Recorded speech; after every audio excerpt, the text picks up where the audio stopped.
Arctic sea ice is also shrinking. According to NASA studies, the extent of Arctic sea ice has declined about 10% in the past 30 years. As long as industrialized nations consume energy and developing countries increase the fossil fuel consumptions, the concentration of greenhouse gases in the atmosphere will continue to rise. Researchers predict that temperature will increase about 2 to 10 degrees Fahrenheit by the end of the century. What's less certain is what rising temperatures mean for the planet. Some climate models predict subtle changes.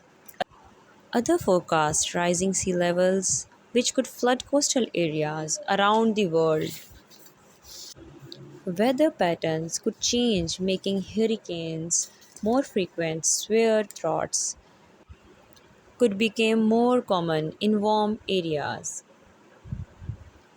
and species unable to adapt to the changing conditions could face extinction, although much remains to be learned about global warming. Many organizations advocate cutting greenhouse gas emission to reduce the impact of global warming. Consumers can help by saving energy around the house, switching to the compact fluorescent light bulbs and driving fewer meters on the car each week. These simple changes may help keep the earth cooler in the future.